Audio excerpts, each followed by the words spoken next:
শামসুল হক ফরিদপুরি রহমতুল্লাহি আলাইহি বহুত বড় আল্লাহর একজন ওলি সদস্য হুজুর রাহিমাহুল্লাহ, তিনি একবার গহডাঙ্গা যাবেন, নিজের এলাকায় যাবেন, নৌকায় উঠছেন, বাড়ি পর্যন্ত যাবেন।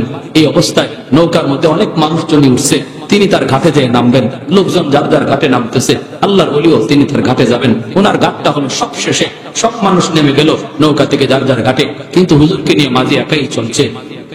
রাত বাজে প্রায় 1টা 2টা, কনকনে শীত, প্রচন্ড কুয়াশা। ওই অবস্থায় আমি আপনার ঘাট পর্যন্ত নিয়ে যাবো, কইয়া লয়ে যেতেছে, ভালো কথা আলহামদুলিল্লাহ। কিছু দূর যাবার পরই আল্লাহর ওলি বলতেছেন, বেটা তুমি আমাকে এখানে নামাই দাও। মাঝি কই, হুজুর এটা কি বলেন? এখান থেকে আপনার বাড়ি পর্যন্ত যেতে বিশাল এক হাওর পাড়ি দেওয়া লাগবে, নৌকা তো আপনার ঘাট পর্যন্ত যাবে, হুজুর এখানে কেন নামবেন? হুজুর বলেন, বাবা এত প্রশ্ন করিস না, এত প্রশ্ন করবি না, তুই আমাকে এখানে নামাই দে। মাঝি কই, হুজুর বেয়াদবি যদি মনে না করেন, হুজুর কষ্ট হবে, একা একা ভয় লাগবে আপনার, কনকনে শীত, রাস্তাও চিনবেন কিনা ঠিক নাই, কারণ কিছু দেখা যায় না। আল্লাহর ওলি বলেন, বাবা বুঝবি না, বুঝবি না, বুঝবি না, এত কথা বলবি না, আমাকে এখানে নামায় দেয়, আমি পায়ে হেঁটে বাড়ি যাব। মাঝি বাধ্য হয়ে হুজুরকে নামায় দিল, অথচ পূর্বে হুজুর বলছেন ঘাটে যাবেন, হঠাৎ করে বলতেছেন এখানে নামবেন। মাঝি নামায় দিছে, কিন্তু মাঝির মনে মনে খেয়াল হলো আমি একটু পিছনে পিছনে যাব আর দেখবো হুজুর কেন কি জন্য এখানে নামলেন। মাঝি পিছনে পিছনে নামছে, হুজুর কিন্তু টের পান নাই। হুজুর সামনের দিকে হাঁটতেছেন, পিছন থেকে মাঝি দেখতেছে একজন মানুষ নামাইলাম, তিনি হাঁটতেছেন। একটু পরেই দেখা যায় আল্লাহর ওলি ডানে বামে সামনে পিছনে শয়ে শয়ে মানুষ ওনার সাথে হাঁটতেছে। মাঝির কলিজায় পানি নাই, হায় আমি মানুষ নামাইলাম একজন, এত মানুষ আসলো কোথা থেকে, এরা কারা, কি এদের পরিচয়? মাঝি ভয় পাইতেছে, পিছনে পিছনে যায়। আল্লাহর ওলি তো দেখেন না, মানুষগুলি হুজুরকে পাহারা দিয়া দিয়া নিয়ে যাইতেছে, আর কি যেন বলতেছে, হুজুর কি যেন জবাব দিতেছে। বাড়ি পর্যন্ত পৌঁছলো, দেখে আর কোনো মানুষ নাই, হুজুর একা। ঘরে ঢুকবেন, মাঝি কাকা আসসালামু আলাইকুম হুজুর। হুজুর অবাক হয়ে বলতেছেন, বেটা তুই? হুজুর আমি আপনার পিছনে পিছনে আইছি। কি দেখছো? চোখের পানিটা সেরকম। হুজুর আমি কি যে দেখছি, আমার কলিজায় পানি নাই। এত মানুষ কারা ছিল, এখন কোথায় গেল, এরা কারা, এদের পরিচয় কি আল্লাহর ওলি? তখন আল্লাহর ওলি বলতেছেন, বাবা কারো কাছে বলবি না, দেখি যখন ফেলছো আমি বলি, কারো কাছে বলবি না, আমার মৃত্যুর পর বলবি। আল্লাহর খাঁটি ওলিরা জীবদ্দশায় নিজেদের কারামতি কারোর কাছে প্রকাশ করেন না, এটা হলো খাঁটি আল্লাহওয়ালা চিনার উপায়। আর ভেজাল্লা যারা, ওরা যদি এক যারা হয় বুঝায় 10 গুণ, ঠিক না? হ্যাঁ, আল্লাহর খাঁটি ওলিরা নিজেদের কারামত কারোকে বলে না। এমন কেউ যদি দেখে তারে বলে কাউকে বলবি না, কাউকে বলবি না, কাউকে বলবি না। ভাইরা বন্ধুরা ইনিও বলতেছেন, বাবা কারো কাছে বলবি না। আমি নৌকায় থাকতে এই এলাকার জিন্নাতের সরদার আমার কানে কানে আইসা কয়, হুজুর সালাম দেখো হুজুর, আমরা দীর্ঘদিন যাবৎ আপনার অপেক্ষায়, আমাদের ভিতরে অনেক গন্ডগোল চলতেছে, সমস্যার সমাধান হয় না, সবাই একমত হয়েছে আপনি যে রায় দিবেন সবাই মেনে নিব, অনেকগুলি আমাদের সমস্যা, হুজুর আপনার অপেক্ষায় আছি, অপেক্ষায়, দয়া করে আপনি এখানে যদি একটু নামেন, আমরা পাহারা দিয়ে দিয়ে আপনাকে বাড়ি পর্যন্ত পৌঁছাবো, আর আমাদের যত সমস্যা সমাধান জেনে নিব। তাহলে আল্লাহ ওয়ালা আলেমদেরকে জিন্নাতরাও কি শ্রদ্ধা করে। হুসাইন আহমদ মাদানী রাহমাতুল্লাহি আলাইহি, কুতবুল আলম শাইখুল ইসলাম হুসাইন আহমদ মাদানী রাহমাতুল্লাহি আলাইহি কে লোক দেখলে খালি বলতো, বাতা দেউঙ্গা, বাতা দেউঙ্গা, বাতা দেউঙ্গা, বলে দিব। যেই মাত্র মাদানী আলাইহি রহমত দেখতেন এই লোকে দূর থেকে বলতেছে, হুজুরের সাথে তো অনেক উলামায়ে কেরাম আছে, এর ভিতর দিয়ে দূর থেকে একটা লোক একদম সাদা সিধা আওয়াম মানুষ মাদানীকে দেখকেই বলতো, বাতা দেউঙ্গা, বাতা দেউঙ্গা। মাদানী দৌড় দিয়া মানুষের সরাইয়া, এইভাবে ধাক্কা দিয়া সরাইয়া তারিকে বুকে জড়াইয়া ধরতেন, বুকে জড়াইয়া বলতেন, নেহি বাতাও, নেহি বাতাও, নেহি বাতাও, না বলো না, বলো না। হে খালি কইতো, বলে দিব, বলে দিব, কইয়া দিব, কইয়া দিব। আর মাদানী দৌড় দিকে বলতেন, না ভাই তুমি কইও না, বুকে জড়াইয়া নিতেন। মানুষ সভা, উলামায়ে কেরাম সভা, কি রে কি হইছে? মাদানী আলাইহিস সালাম যখন সরে যাইতেন, তখন সে যখন একা হইতো, উলামায়ে কেরাম জিগাইতো, ভাই তুমি কি কও? কই দিব, কই দিব, কই দিব, কি কইবা? নেহি বাতাও। যেই কইতো তুমি কি কইয়ে দিবা, কইমু না, তোমাদেরকে কইলাম। কি কাজের ব্যাপার চলছে এইভাবে। মাদানী আলাইহিস সালামের ইন্তেকাল হওয়ার পরে এই লোক মানুষের কাছে বলতেছে, হ্যাঁ এখন বলবো, এখন বলবো, গঙ্গুতে মাদানী আলাইহির রহমা একটা ঘরের মধ্যে বিশ্রাম নিয়েছিলেন রাতে।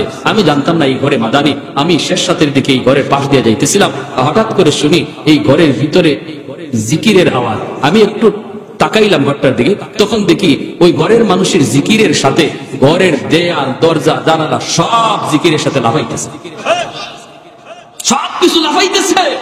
আমি বাহিরে দাঁড়ায় রুচি অবাক হয়ে যে কে সে মানুষটা ভিতরে এইভাবে জিকির করে, যার জিকিরের সাথে তাল মিলাইতেছে। ঘরের দরজা, জানালা, জানা সব। দরজাটা খুলতেই আমি দেখি কুতবুল আলম শেখুল ইসলাম হুসাইন আহমদ মাদানী আলাইহির রহমা। আমারে দেখি উনি বলছেন, বেটা তুমি কিছু দেখছো? বলে সব দেখছি। তখনই বুকে জড়ায় বলছেন, দয়া করে কাউকে বলবা না, আমার জীবদ্দশায় কাউকে বলবা না, আমার জীবদ্দশায় কাউকে বলবা না।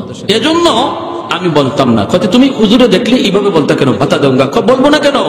তোমরা হুজুররা হুজুরের নিয়ে যেইভাবে তোমরা ব্যারিকেড দিয়ে রাখো, হুজুরদের ভিতরে গিয়ে আমি যে আল্লাহর ওলির সাথে একটু মুসাফা করবো, এই সুযোগ আমার থাকে না। এজন্য আমি কৌশলটা অবলম্বন করছি, আমার দেওয়া লাগবে না, হুজুরে আমার সাথে হাত তুলি।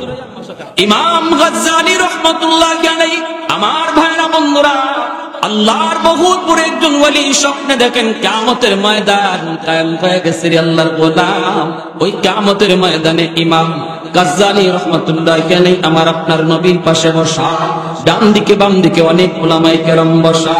ওই অবস্থায় বনি ইসরাইলের বহুত বড় পয়গম্বর মুসা কালিমুল্লাহ আমার আপনার নবীকে ডাক দিয়ে বলতেছেন, ওগো আখির জামানার নবী, শ্রেষ্ঠ নবী, একটা প্রশ্ন আপনাকে করি। প্রশ্নটা হলো, আপনি কি এমন বলেছেন নাকি আপনার উম্মতের উলামায়ে কেরাম আমাগো বনি ইসরাইলের নবীদের সমান? নবী বলেন, হ বলেছি তো। মুসা নবী তখন বলেন, কেমন করে এই কথাটা বললেন? আমি মুসা বুঝে পড়ে না, আমার কোন যুক্তিতে ধরে না, কথাটা কেমনে হলো, কেমন করে হলো? আপনার উম্মতের উলামায়ে কেরাম আমাগো নবীদের সমান কেমন করে হয়? আল্লাহর নবী তখন বলেন, যদি একটু বুঝতে চান, ওই যে আমার পাশে আমার একজন উম্মতের আলেম বসা, তারে আপনি কিছু জিজ্ঞেস করলেই বুঝে আসবে। মুসা নবী ইমাম গাজ্জালী রাহমাতুল্লাহ আলাইহির দিকে তাকালেন, নবীও ইমাম গাজ্জালীর দিকে ইশারা করলেন, আমার উম্মতের একজন আলেম এখানে বসা আছে, যান আপনি একটু জিজ্ঞেস করে বুঝ হয়ে যাবে, আপনার বুঝ হয়ে যাবে আমি কথাটা কেন বলেছি। ইমাম গাজ্জালীকে মুসা নবী জিজ্ঞেস করেন, মিয়ার নাম কি? ইমাম গাজ্জালীকে, আমার নাম গাজ্জালী, আমার বাপের নাম অমুক, দাদার নাম অমুক, দাদার বাপের নাম অমুক, তার বাপের নাম অমুক, তার বাপের নাম অমুক, তার বাপের নাম অমুক। বলতে বলতে বলতে বলতে বলতে বলতে আদম আলাইহিস সালাম পর্যন্ত চলে গেছেন। মুসা নবী কই, ইডি কি রে? আমি তো আমার দাদা দাদা দাদার দাদার নাম জানবো না, কে তার এত 14 গোষ্ঠী নাম বলতে বলতে আদম নবী পর্যন্ত চলে গেছে। মুসা নবী তখন বলতেছে, মিয়া এত লম্বা জবাব দিতে বলি নাই, জবাব চেয়েছি তোমার নাম বলবা তুমি, তোমার নাম বেশি থেকে বেশি, বাপের নাম, এত লম্বা জবাব কেন দিয়েছো? ইমাম গাজ্জালী বলেন, নবী গো, আল্লাহ আপনারে প্রশ্ন করেছিল, মা তিলকা বিয়ামিনিকা ইয়া মুসা, ও মুসা তোমার হাতেটা কি? আল্লাহ শুধু এতটুকু জানতে চেয়েছিল, হাতে কি, হাতে কি? আপনি বলবেন আসাই, এটা আমার লাঠি। জবাব হয়ে যায়, আল্লাহর জবাব হয়ে যায়। কিন্তু ওই দিন আপনি ওই জায়গায় জবাব দিয়ে শেষ দিলেন না, আপনি তো জবাবটা অনেক লম্বা করেছিলেন। আপনি বলেছিলেন, ক্বালা হিয়া আসাই আতাওয়াক্কালু আলাইহা ওয়া আহুশু বিহা আলা গনামি ওয়া লিয়া ফিহা মাআরিবু উখরা, এটা আমার হাতের লাঠি, এই লাঠি দিয়ে আমি বর্দিয়া চলি, এই লাঠি দিয়ে ছাগল চড়াই, এই লাঠি দিয়ে গাছের পাতা ফাড়ি। ওগো নবীজি, আল্লাহ আপনাকে লাঠি দিয়ে কি করেন জানতে চায় নাই, আল্লাহ শুধু জানতে চেয়েছিল হাতে কি, বলবেন লাঠি। ওই দিন আল্লাহর প্রশ্নের জবাব কেন জবাব লম্বা দিলেন? আগে বলেন, এরপরে আমি জবাব দিব। মুসা আলাইহিস সালাম কয়, হায় হায় কার বাটি বললাম? হ্যাঁ, মুসা আলাইহিস সালাম তখন জবাব দিয়া কয়, মিয়া এত লম্বা জবাব কেন দিছি, তোমার হিসাব দেওয়া লাগবে না। বলে আপনার যেই জবাব আমারও সেই জবাব। মুসা আলাইহিস সালাম নরম নবী না গরম? হ্যাঁ, গরম হইলে মাথার চুল টুপি ছিদ্র হইয়া চুলগুলা খারাই দিত। যার একটা পরে এক লোক মরে গেছে, আর একটা পরে আজরাইলের চোখ কানা গেছে। আর ফেরাউনে এক চর খাইছিল, সেই শিশুকালে চর খাইছিল ফেরাউনে। যখন মুসা নবীরে ফেরাউন কোলে নিছে আদর করব, চুমা দিতে গেছে নবী, তিনি তো শিশু, দুধের শিশু, কিন্তু বুঝে গেছেন নবীরা যদিও দুধের শিশু, কিন্তু তারা সব বুঝে ফেলেছে হারামি আমার গালে চুমা দিতে চায়। নিজেরে তুই খোদা দাবি করস, নিজেরে তুই খোদা দাবি করস, কত বড় নাফরমান, তুই বুঝি আমার গালে চুমা দিবি? ইম্পসিবল। মুখটা তিনি সরায় নিলেন, গানটা সরায় নিলেন। ফেরাউনের চুমা দিতে পারে নাই, আবার ফেরাউনের কুলে বৈশা ওর গালে একটা কষায়া চর মারছেন। ফেরাউনের চর খায়া কয় আসিয়া, দৌড়ে আসছে, কারণ আসিয়াই তো আদর কইরা মুসা নবীরে ভাবতেছে। কি হইছে কইও না, যেটা মনে মনে ভাবতেছিলাম কি ওই কি, আমি তো ভয় পাইতেছিলাম ওই পুলা কেডা, ওই পুলাটা কেডা যার হাতে আমার রাজত্ব যাবে, আমার ক্ষমতা যাবে। বনে ইসরাইলের ওই পুলা ওই সন্তানকে এখন তো যা দেখতেছি এটা আমার ঘর। আসিয়া বলে এটা কেমন করে তুমি বুঝলা? কই আমি চুমা দিতে গেছি, চুমা লয় নাই। এতটুকুই শেষ না গো আসিয়া, আমার গালে একটা বদলা দিছে, বদলা চুমা দিতে চাইছে, এটা বদলা দিছে, এমন জোরে দিছে, এখন আমার গালটা লাল হয়ে রয়েছে। আসিয়া কই তুমি যে কি কও না, তোমার মাথা নষ্ট হয়ে গেছে। ছোট পোলাপান বুঝে না সোজে না, হয়তো হাত নাড়ানাড়ি করছে। বাচ্চারা এইভাবে হাত নাড়ানাড়ি করে, পা নাড়ানাড়ি করে, হাতটা হয়তো তোমার গালে লাগছে, তুমি কও চর। ফেরাউন কয় আসিয়া চরটা আমি খাইছি, আমি বুঝতেছি। এটা বুঝা মারছে না বুঝা মারছে, এই চরের ভিতরে কি পরিমাণ শক্তি আমি বুঝতেছি। বলের হাত দুর্বল নয়, দুর্বলের হাতের সাথে সবলের হাত আছে না না। ওলামায়ে কেরামকে যারা দুর্বল মনে করো, ওলামায়ে কেরাম দেখতে দুর্বল, কিন্তু তাদের সাথে সবলের হাত আছে না না। ভাইরা বন্ধুরা, জন্য দুর্বলকে দুর্বল বাবা, বুকামি। এজন্যই নবী বলেছেন দুর্বলের উপরে জুলুম করবা না, কারণ দুর্বলের সাথে আল্লাহ আছেন। দুর্বল যদি আহ কয় আল্লাহর আরশ পর্যন্ত পৌঁছতে কোনো বাধা থাকে না। আল্লাহর নবী বলেন সালাসাতুন দাওয়াতুম মুস্তাজাবাতুন লা শাক্কা ফি, দাওয়াতুল মাজলুম, দাওয়াতুল মুসাফির ওয়া দাওয়াতুল ওয়ালিদ আলা ওয়ালাদিহি। মজলুমের দোয়া থেকে বাইচো, কারণ মজলুমের দোয়া আল্লাহর দরবারে পৌঁছতে মাঝখানে কোনো বাধা থাকে না। উলামায়ে কেরাম মজলুম, কিন্তু উলামায়ে কেরামের শব্দ আল্লাহর আরশ পর্যন্ত পৌঁছে যাবে। যেদিন আল্লাহ হাত বের করবে সেদিন বাঁচবার উপায় থাকবে। এজন্য বলি দুর্বলকে দুর্বল বাবা ঠিক নয়। মুসা নবী ছোট্ট দুর্বল।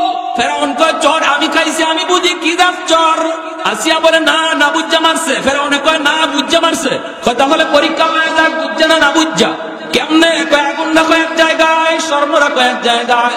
মুসারে ছেড়ে দাও। ছোট বাচ্চা হাঙ্কুট গালা দিয়া পায়ে হাত দিয়ে পায়ের উপর ভর দিয়ে দেখবো কোন দিকে যায়। যদি স্বর্ণের মধ্যে ধরে, ফেরাউন কয় তাহলে বুঝা গেল সে ভালোই বুঝে কোনটা আগুন কোনটা স্বর্ণ।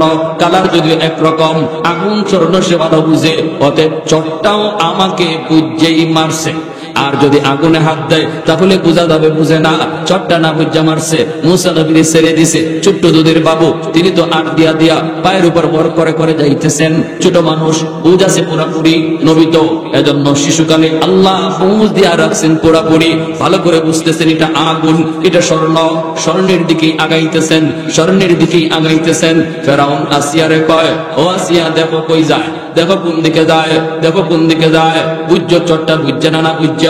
আসিয়ার ভয় পাইতেছেন, হায় রে যদি যা স্বর্ণের মধ্যে হাত দেয় সাথে সাথে ফেরাউন তলোয়ার দিয়ে দুটুকরা করে ফেলবে। ভয় আসিয়ার অন্তরে ভয়। আল্লাহ পাক সব দেখতেছে।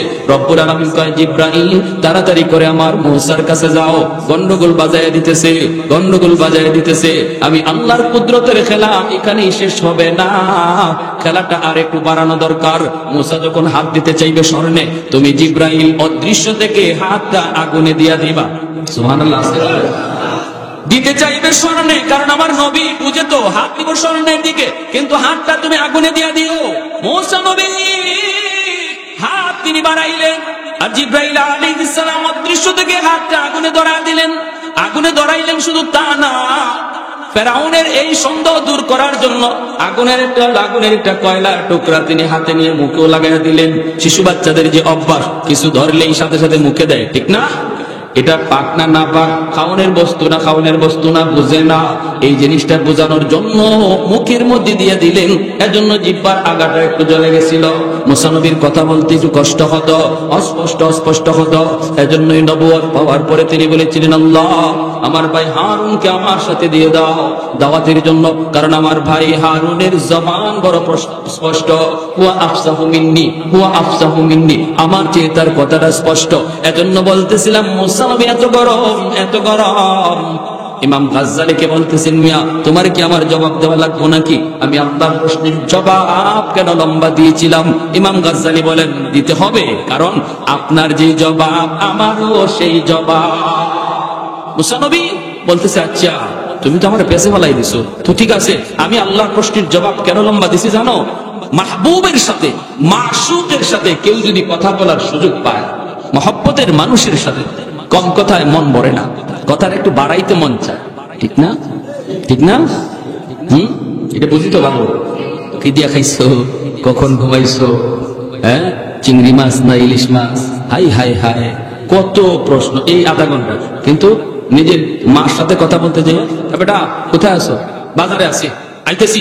মা এই কথাটা করার সুযোগ পায় না, বেটা আমার ওষুধ নাই, আমার ওষুধটা আনবি, এতটুকু টাইম আমার নাই। ঠিক আছে আমি আসতেছি, মার ওষুধ আনতে হবে, এই টাইমটা আমার নাই। কিন্তু মায়ার মানুষ, মনের মানুষের সাথে কথা বলার সময় ঘন্টা আধা ঘন্টা চলে যায়, মোবাইলও গরম হয় না, কান্নাও তখন ব্যথা হয় না। আসেনি না নাই? হ্যাঁ, মুসা নবী বলেন, প্রিয় মানুষ, মনের মানুষের সাথে কথা বলতে মন শুধু চায় লম্বা করতে। আমি আমার মাশউক, আমি আমার মাহবুবের সাথে কথা বলার সুযোগ পেয়েছি, এজন্য আল্লাহ আমাকে জিজ্ঞেসে, ইয়া মুসা ওমা তিলকা বিয়ামিনিকা ইয়া মুসা, মুসা হাতে এটা কি? আমি যদি জবাব দিয়ে দিই, ক্বালা হিয়া আসাই, এটা আমার হাতের লাঠি, জবাব তো শেষ হয়ে যায়, মন তো ভরে না, এজন্যই লম্বা করছি। ইমাম গাজ্জালি বলেন, নবী গো, তাহলে জবাব আমারও একই জবাব। আমি বনি ইসরাইলের এত বড় পয়গম্বর মুসা কালিমুল্লাহ, যার সাথে আল্লাহ জমিনে বৈশা আল্লাহ পাক 3000-এর উপরে কথা বলেছেন, এত বড় পয়গম্বরের সাথে কথা বলার সুযোগ পাইছি, এক কথায় আমার মন ভরে না, তাই লম্বা করছি। সুবহানাল্লাহ। ইমাম গাজ্জালি বলেন, আমার আপনার নবীর দিকে তাকাইয়া মুহাম্মদ দিলটা খুশ হয়ে গেল, তোমার কথা বেশ সঠিক। উলামা উম্মতি কাআম্বিয়ায়ে বনি ইসরাইল। ভাইরা বন্ধুরা, এজন্য এই উম্মতের উলামায়ে কেরামের এত দাম, এত মর্যাদা, এত সম্মান কে দিয়েছেন? আল্লাহ। কোন মন্ত্রী দিয়েছে? সরকার দিয়েছে? উলামায়ে কেরামের সম্মানটা কে দিয়েছেন? আরেকটু জোরে বলেন, কে দিয়েছেন? কারণ হলো সিনার ভিতরে আমার মালিকের কালাম, ঠিক কিনা জোরে বলেন? হাজারো কোটি সিনার ভিতরে আল্লাহ যেই সিনাটাকে নিজে পছন্দ করেছে, আল্লাহ হাজারো বুকের সিনার ভিতরে যেই সিনাটাকে আল্লাহ পছন্দ করেন, ওই সিনাতেই মালিক তার কালামকে আমানত রাখেন। ইচ্ছা করে বাহাদুরি করে হাফেজে কোরআন হওয়া যায় না, বাহাদুরি করে মুফতি মুহাদ্দিস হওয়া যায় না। আল্লাহর একান্ত রহমত লাগে, ঠিক কিনা? কোটি টাকা বাবা খরচ করতেছে সন্তানের পিছনে, এরপরও ছেলে হাফেজে কোরআন হইতে পারে না। আবার গরিবের ছেলে, টাকা নাই পয়সা নাই, দেখা যায় অল্প দিনে হাফেজে কোরআন হয়ে গেছে। আসেনি না নাই? ছোট বাচ্চা ঠিক মতো এখনো বাড়ি জিগাইলে বাড়ি বলতে পারবে না, এখনো দাদার নাম জিজ্ঞেস করলে 2 বার দামের মধ্যে পেস লাগাবে, কিন্তু আল্লাহর কোরআনের হাফেজ হয়ে গেছে। আসেনি না নাই? এটা বাহাদুরি করে সম্ভব? এটা বাবার পয়সা থাকলে সম্ভব, বাবা মন্ত্রী হলে সম্ভব? অসম্ভব। এটা একান্তই আল্লাহর রহমত। আল্লাহ যেই সিনার ভিতরে আল্লাহর কালাম থাকে, ওই সিনারে জাহান্নামের আগুন জ্বালাইতে পারে না। দুনিয়ার আগুন তো না, জাহান্নামের আগুন পর্যন্ত জ্বালায় না, কারণ এই সিনাটা আল্লাহর নিজের পছন্দ করা। দিল্লির শাহী মসজিদ 10,000-এর উপরে একসাথে মানুষ নামাজ পড়তে পারে। জুম্মার নামাজ পড়ে মুসলমান বের হয়েছে, এমনি খ্রিস্টান এক পণ্ডিত ইঞ্জিল কিতাব হাতে লইয়া বলতেছে, মুসলমান তোমরা বলো কোরআন সত্য, ইসলাম ধর্ম সত্য, আমরা বলি ইঞ্জিল কিতাব সত্য, খ্রিস্টান ধর্ম সত্য, বিতর্কের কোনো প্রয়োজন নাই, চলো একটা চ্যালেঞ্জ করে নেই। মুসলমানরা কয়, কিসের চ্যালেঞ্জ? কই চ্যালেঞ্জ হলো তোমরা আগুনের ভিতরে কোরআন ফালাইবা, আমি আমার হাতের ইঞ্জিল আগুনের ভিতরে ফালাবো। প্রমাণ হবে কোন কিতাব জ্বলে আর কোন কিতাব জ্বলে না। যেই কিতাব জ্বলবে না এই কিতাব সত্য, এই ধর্ম সত্য। মুসলমানরা কয় আমরা এত কিছু বুঝি না, আল্লাহ কালাম আগুনে ফালানো আমাদের পক্ষে সম্ভব না, আমাদের পক্ষে সম্ভব না। কোন মুসলমান যদি নামাজ ঠিক মতো নাও পড়ে তবু আল্লাহর কোরআন আগুনে জ্বালাইতে পারে, আরে বুঝতে পারে। যদি কোনো বেঈমান এমনটা করে তারে শায়েস্তা করার জন্য জীবন দিতে রাজি, ঠিক কিনা ভাইরা বন্ধুরা? মুসলমানরা কয় এত কিছু বুঝি না, চলো বড় হুজুরের কাছে যাই। তৎকালীন সময়ে বড় হুজুর শাহ আব্দুল আজিজ মুহাদ্দিস দেহলভী রহমাতুল্লাহি আলাইহি আমাদের আকাবির উলামায়ে দেওবন্দের সূর্য সন্তান শাহ আব্দুল আজিজ মুহাদ্দিস দেহলভী রহমাতুল্লাহি আলাইহি, শাহ ওয়ালিউল্লাহ মুহাদ্দিস দেহলভী রহমাতুল্লাহি আলাইহি সুযোগ্য সন্তান। তিনার কাছে মানুষ নিয়ে আসলো, হুজুর আপনি ওর চ্যালেঞ্জটা একটু গ্রহণ করুন, কি বলতে চাই আপনি একটু বুঝুন, আমরা এত কিছু বুঝি না। আপনাদেরও কথা হবে একটাই, এখন আপনাদের সবাই আপনাদের কথা হবে একটাই, কারণ আপনারা আওয়াম সাধারণ মানুষ। আপনাদেরকে কেউ যদি বুখারী শরীফ নিয়ে চ্যালেঞ্জ করতে আয়া যদি কয় আপনার নামাজ হয় না, আপনার রুকু হয় না, আপনার হাত বাঁধা হয় না, আপনার দাঁড়ানো হয় না, আপনার জুম্মা হয় না, জানাজা হয় না, এত কিছু যদি বলে একটাই বলবেন, ভাইরে আমি এত কিছু বুঝি না, বুখারী বুঝি না, হাদিস বুঝি না, সহিহ হাদিস জয়ীফ হাদিস বুঝি না। চলো যদি তোমার চ্যালেঞ্জ করতে হয়, বুঝাইতে হয়, বড় হুজুরের কাছে যাই, মুফতি সাহেবের কাছে যাই, শাইখুল হাদিস সাহেবের কাছে যাই, সাথে সাথে দেখবেন তার পেট খারাপ হয়ে গেছে। আওয়াজ দিয়ে বলেন ঠিক কিনা? নিজে নিজে আপনারা বহসে যাবেন না, তর্কে যাবেন না, কারণ ওরা অনেক চাপা নিয়ে আইছে। চাপা সাবধান ভাইরা, ইমানের ডাকাত কত রঙে সমাজে ঘুরতেছে আপনারা টের পাবেন না। যদি উলামায়ে কেরামের সাথে মিলেমিশে থাকেন তাহলে আল্লাহ ইমানটার হেফাজত রাখবে। এজন্য আমার নবী বলেন উম্মতের দল ফিতনার জমানায় নিজের উপরে বাহাদুরি কইরো না।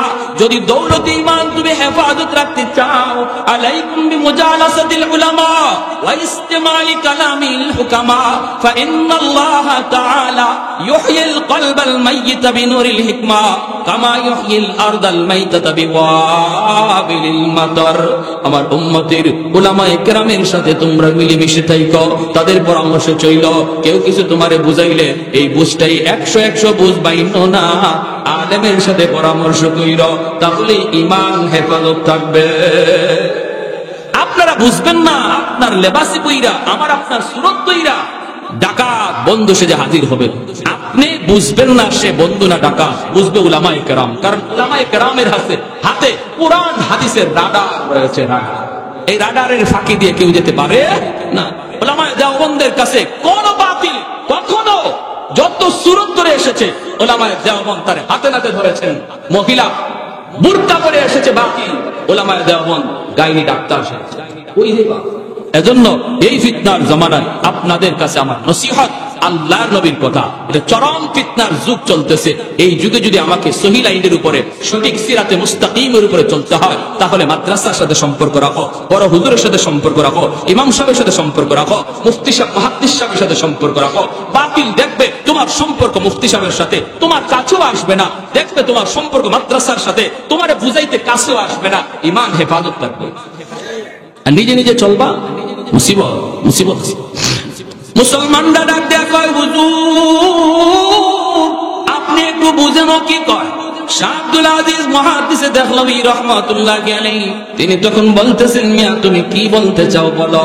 কয় হুজুর আপনারা কোন খ্রিস্টান, আপনারা কোন মুসলমান ধর্ম সত্য, ইসলাম ধর্ম সত্য, কোরআন সত্য, আমরা বলি ইঞ্জিল সত্য, খ্রিস্টান ধর্ম সত্য। কেন বিতর্ক হবে? চলেন আমরা এক হয়ে যাই, হয় ইসলাম থাকুক নাইলে খ্রিস্টান ধর্ম থাকুক, হয় কোরআন থাকুক নাইলে ইঞ্জিল থাকুক, এক হয়ে যাই। এক বলে কেমনে? আগুন জ্বালাবো, আগুনের ভিতরে আমার হাতের ইঞ্জিল এই আনছি, ইঞ্জিল আগুনে ফেলাবো, আপনারাও কোরআন আগুনে ফেলাবেন। এরপরে আমরা দেখবো কোন কিতাব জ্বলে আর কোন কিতাব জ্বলে না। না জ্বললেই বোঝা গেল এই ধর্ম সত্য, কিতাব সত্য। আল্লাহর ওলি যখন বলেন ও মুসলমানেরা, মাইকিং করে গোটা এলাকায় জানায় দাও আগামী এত তারিখ সকাল 10টায় অমুক মাঠের মধ্যে এই চ্যালেঞ্জ হবে, আগুন জ্বালানো হবে, আগুন, ওই আগুনের ভিতরে সে তার ইঞ্জিল ফেলাবে, আমিও সেখানে কোরআন নিয়ে হাজির থাকবো। আরেকটু আওয়াজ দিয়ে কোন আল্লাহু আকবার, আরেকটু আল্লাহু আকবার। এলান করে দাও, মাইকিং করে দাও, মুসলিম ও মুসলিম সবাইকে দাওয়াত করো। হাজারো হাজারো মানুষ সমাগম ঘটে গেল। মুসলমান যেমন হাজির, খ্রিস্টান ধর্মের লোকরাও হাজির, হিন্দুরাও হাজির, বৌদ্ধরাও হাজির, সবাই ময়দানে হাজির। 10টা বেজে গেল, আল্লাহর ওলি কোরআন নিয়ে তিনি ময়দানে হাজির হলেন। পণ্ডিত সে তো ইঞ্জিল লইয়া দাঁড়ায় রয়েছে। আগুন জ্বালানো হলো, মুসলমানরা ভয় পায়। আমরা কোনদিন আগুনে কোরআন জ্বালাবো না, কিন্তু হুজুরে যদি জানায়, হুজুরেরটা হুজুরে বুঝবে, আমরা বুঝবো না। আমরা বুঝি না, হুজুরে জ্বালাইলে সেটা জায়েজ, আমরা বুঝি না। মানুষ তো অবাক, হুজুরকে আসলে কোরআন জ্বালাবে আগুনে? আল্লাহর ওলি মাইকটা হাতে নিয়ে বলতেছেন, ও হাজারো মানুষ, উপস্থিত হাজিরিন, লক্ষ্য করে শোনো, আমি আমার ওই ভাই খ্রিস্টান ভাইয়ের চ্যালেঞ্জ আমি গ্রহণ করেছি। সে আগুনে ইঞ্জিল ফালাবে আর আমি কোরআন ফালাবো, কিন্তু একটু চ্যালেঞ্জটা বাড়াইয়া, সেটা হলো তোমরা শুনে রাখো, সে ইঞ্জিল বুকে লইয়া আগুনে ঝাঁপ দিবে আর আমি কোরআন বুকে লইয়া আগুনে ঝাঁপ দেব। मैं तालिब मौला हूँ मेरे इश्क़ निराला, मैं तालिब मौला हूँ मेरे इश्क़ निराला, है जुमला जहाँ जिनके तजल्ली से उजाला, है जुमला जहाँ जिनके तजल्ली से उजाला, मदरुद जहाँ गैर खुदा यार नदारिम, যদি याद खुदा ही जिदी गुरकार नदारिम। একটু জোরে সরে বলুন আল্লাহু আকবার। জবান খুলে অল্প সময় জিকির করি, লা ইলাহা ইল্লাল্লাহ, জুরে লা ইলাহা ইল্লাল্লাহ। কয়টা বলতো? না না, আরে ঠিক 7:30, ঠিক আছে। জোরে লা ইলাহা ইল্লাল্লাহ,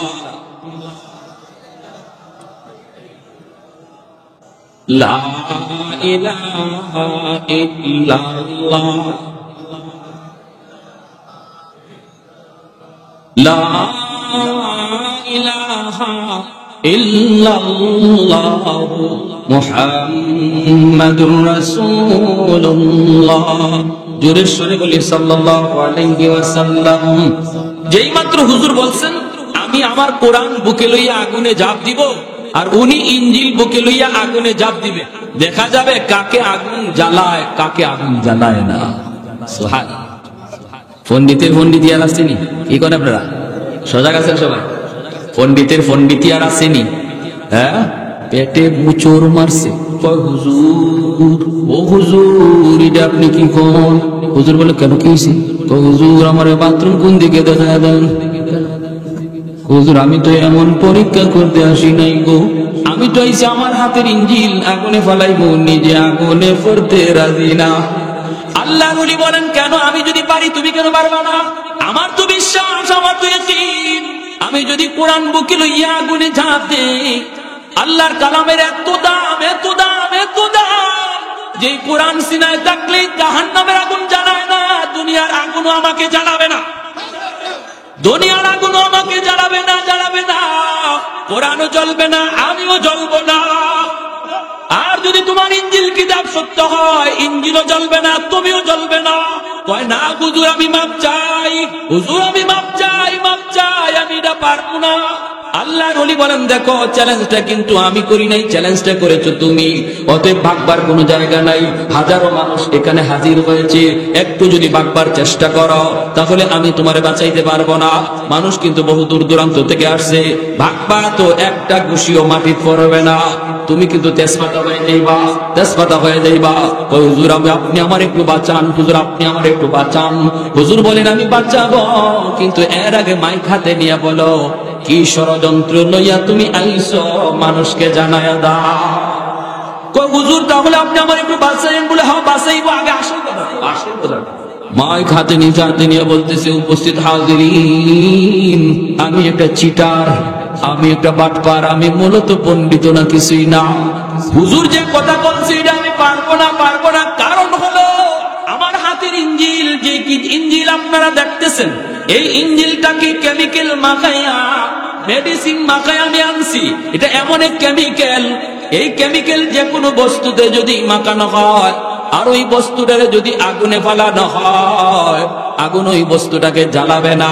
এটা বস্তুর কেরামতি না, কেমিক্যালের কেরামতি। আমার ইঞ্জিল কিতাব আমি কেমিক্যাল মাখায় আনছি। ইঞ্জিল যদি আগুনে ফেলায়, ইঞ্জিল কিতাবকে আগুন জ্বালাবে না, কারণ ইঞ্জিলে কেমিক্যাল মাখানো। এটা ইঞ্জিলের কেরামতি না, কেমিক্যালের কারণে। কিন্তু আমার বডিতে কেমিক্যাল মাখাই নাই। আমি যদি ইঞ্জিল কিতাব বুকে লইয়া আগুনে জাপ দেই, ইঞ্জিল ঠিকই জ্বলবে না, কিন্তু আগুন আমারে ছাড়বে না। আমার কিন্তু একদম নাম নিশানা সব বাইর করবো, আমারে খুঁজে পাওয়া যাবে না। আগুনের খাসলত কেমন? শুধু জ্বালায় দেওয়া, সাথে সাথে উপস্থিত মানুষের ভিতর থেকে 20,000 খ্রিস্টান যুবক কালেমা করে মুসলমান হয়ে গেল। ইসলামের বিজয়, কালেমার বিজয়, কোরআনের বিজয়, মুসলমানের বিজয়, উলামায়ে কেরামের বিজয়। ঠিক কিনা জুড়ে বলে? হ্যাঁ বন্ধুরা, এজন্য বলতেছিলাম আল্লাহর কোরআনের এত দাম। এইবার মুসলমানেরা কয়, হুজুর, ও হুজুর, আপনি এটা কি শর্ত লাগাইছিলেন হুজুর? আমাদের তো এখনো কলিজা কাঁপতেছে। আপনি এটা কি বললেন?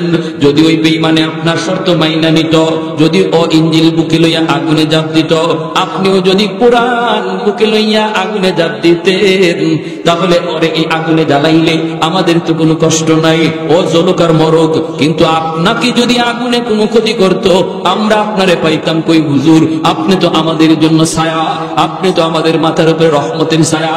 হুজুর, আপনাকে যদি আমরা হারাইতাম, তাহলে আমরা এই ব্যথা, এই বেদনা, এই হারানো বস্তু আমরা আর কই খুঁজে পাইতাম?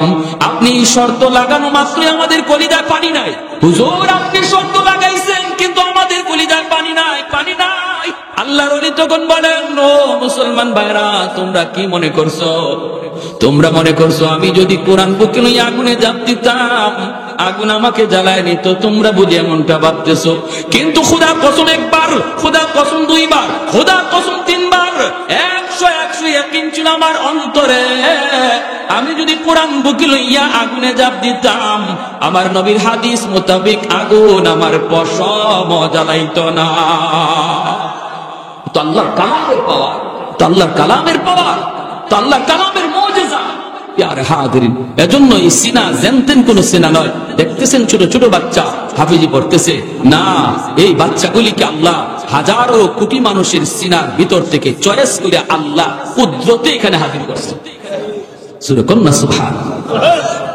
এজন্য এদের দাম দেওয়া, এদের মর্যাদা দেওয়া, এদের সম্মান করা দরকার আছে না নেই? আরো জোরে কোন আছে না নাই? বাইরে কদর করবেন, মায়া করবেন। কারণ কি জানেননি? আল্লাহ বলেন, ওয়ানুনাজ্জিলু মিনাল কুরআন মা হুয়া শিফাউন ওয়া রাহমাতুল লিল মুমিনিন। আল্লাহ বলেন, কোরআনের খাতিরে আমি জগতে রহমত নাজিল করি। যেই ঘরে কোরআন তেলাওয়াত হয়, এই ঘরে রহমত নাজিল হয়। যেই সমাজে মাদ্রাসা থাকে, এই সমাজে আল্লাহর তরফ থেকে রহমত নাজিল হয়। যেই সমাজে হাফেজ কোরআন, আলেম দ্বীনের কদর রয়েছে, ওই দেশের মধ্যে আল্লাহর তরফ থেকে রহমত নাজিল হয়। কারণ রহমত আসে কোরআনের উসিলায়। কোরআন হলো চুম্বক, রহমত টানার চুম্বক হলো কোরআন। জমিনে যেদিন কোরআনের তালিম বন্ধ হয়ে যাবে, রহমতের দরজা বন্ধ হয়ে যাবে। হাফেজ কোরআন তৈরি হওয়া যেদিন বন্ধ হবে, আলেমে দ্বীন তৈরি হওয়া যেদিন বন্ধ হয়ে যাবে, রহমতের দরজা বন্ধ হয়ে যাবে। গাছ থেকে আর ফুল ফল পাওয়া যাবে না, জমিন থেকে আর ফসল মিলবে না, নদী থেকে আর মাছ মিলবে না। আমি যে নিয়ামত নিয়ে ভুক্ত, আমি যে নিয়ামত নিয়ে সুখে আছি, আমি যে রহমত নিয়ে সুখে আছি, ওই ব্যক্তিগত রহমত গুলি, নিয়ামত গুলি আল্লাহ ছিনায় নিবে। সুস্থতার নিয়ামত থাকবে না। আমার কোটিপতির কোটিগিরি, শিল্পপতির শিল্পগিরি, কোনো কিছুই আল্লাহ রাখবে না। জমিন তামা তামা বানায় দিবে। লাজআলতু সামাআ হাদিদা ওয়াল আরদা খাসফা ওয়াত তুরাবা রামাদা ওয়ামা আনজালতু মিনাস সামাই কাতরা ওয়ামা আনবাতু মিনাল আরদি নাবাতা বাল আনজালতু আলাইকুমুল আযাবা সাব্বা। আল্লাহ বলে জমিনকে আমি তামা তামা বানায় দিব। যদি জমিনে আমার কোরআন ওয়ালারা না থাকে, এই জমিন আমি রাখবো না। রহমতের এক ফোঁটা বৃষ্টি জমিনে আমি দেব না। জমিন থেকে একটা ফসল হইতে দিব না। জমিন থেকে একটা ফসল হইতে দিব না। বাল আনজালতু আলাইকুমুল আযাবা সাব্বা। পর জমিনে গজব আর গজব আসবে। একটা অমিক্রণ যাবে, করোনা যাবে, আবার আসবে। বিপদ একটা যাবে, আরেকটা আসবে, একটা যাবে, আরেকটা আসবে। কেন আসতেছে তোমরা বুঝো না? এখনো সময় আছে, বুঝো। উলামায়ে কেরামকে সম্মান করো, তাদেরকে ইজ্জত দাও, তাদেরকে মর্যাদা দাও। আল্লাহ যে মর্যাদা দিয়েছেন তাদেরকে সেই মর্যাদায় রাখো। আল্লাহ পাক জমিনের উপর ভরপুর রহমত আল্লাহ নাজিল করবে। বাইরের জন্য বলতেছি, হাফেজে কোরআন রে তুমি খাওয়াও, একটা বাচ্চারে তুমি ঘরে খাওয়াও। এর অর্থ এই নয় যে আমি খাওয়াইতেছি। নবীর হাদিসের ভাষায় তার উসিলায় আল্লাহ তোমাকে খাওয়াইতেছে।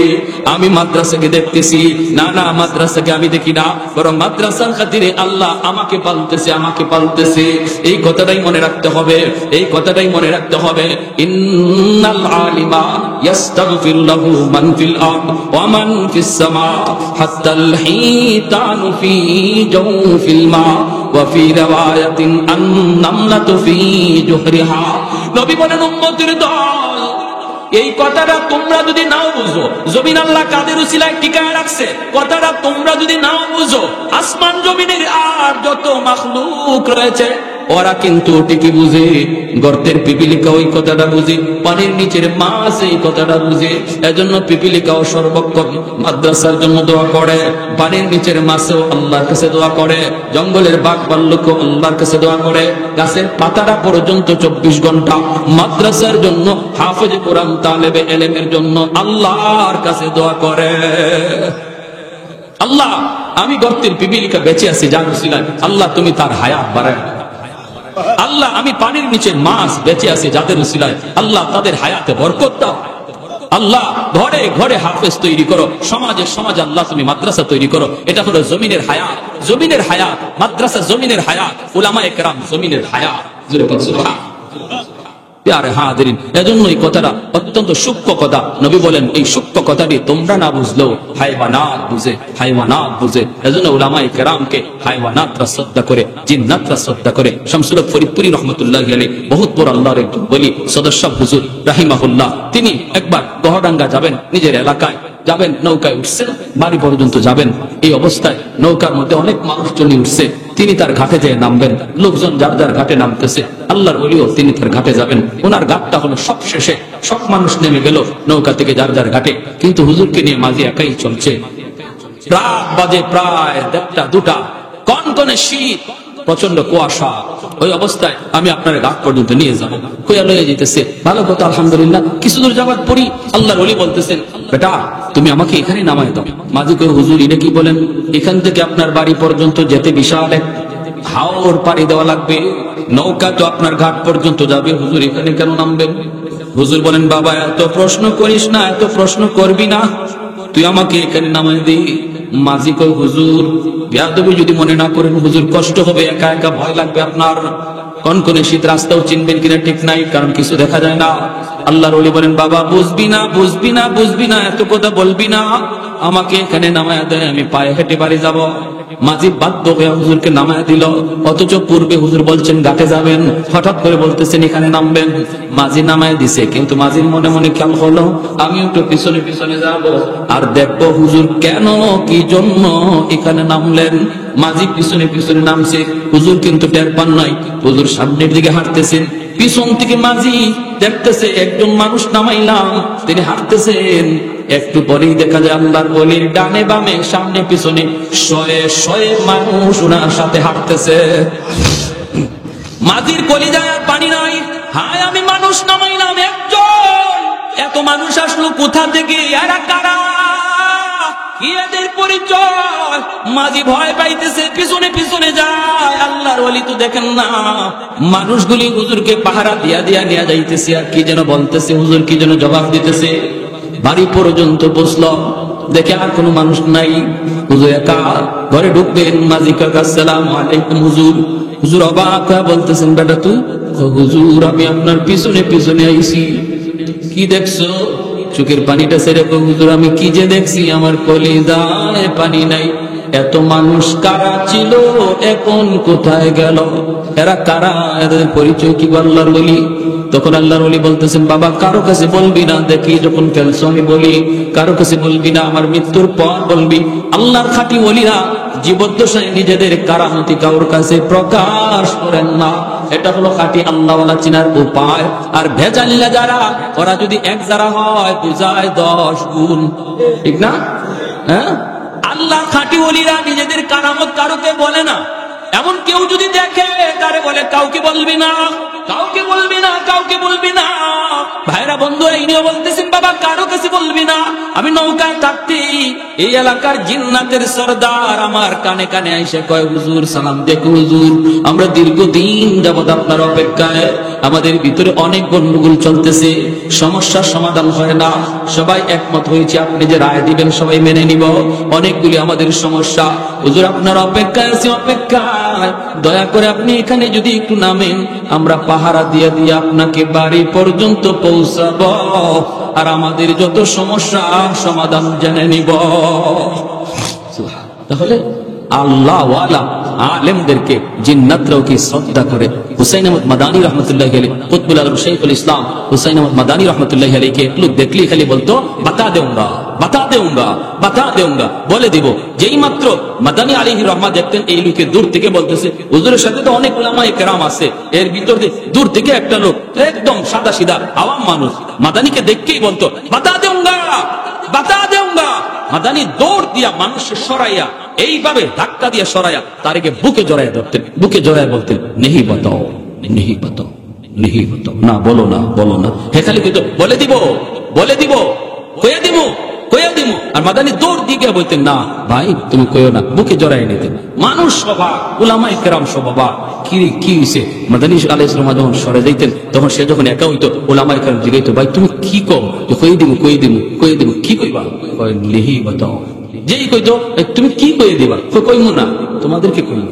কি আজীব ব্যাপার চলছে এইভাবে। মাদানী আলাইহির রহমার ইন্তেকাল হওয়ার পরে এই লোক মানুষের কাছে বলতেছে, হ্যাঁ এখন বলবো, এখন বলবো।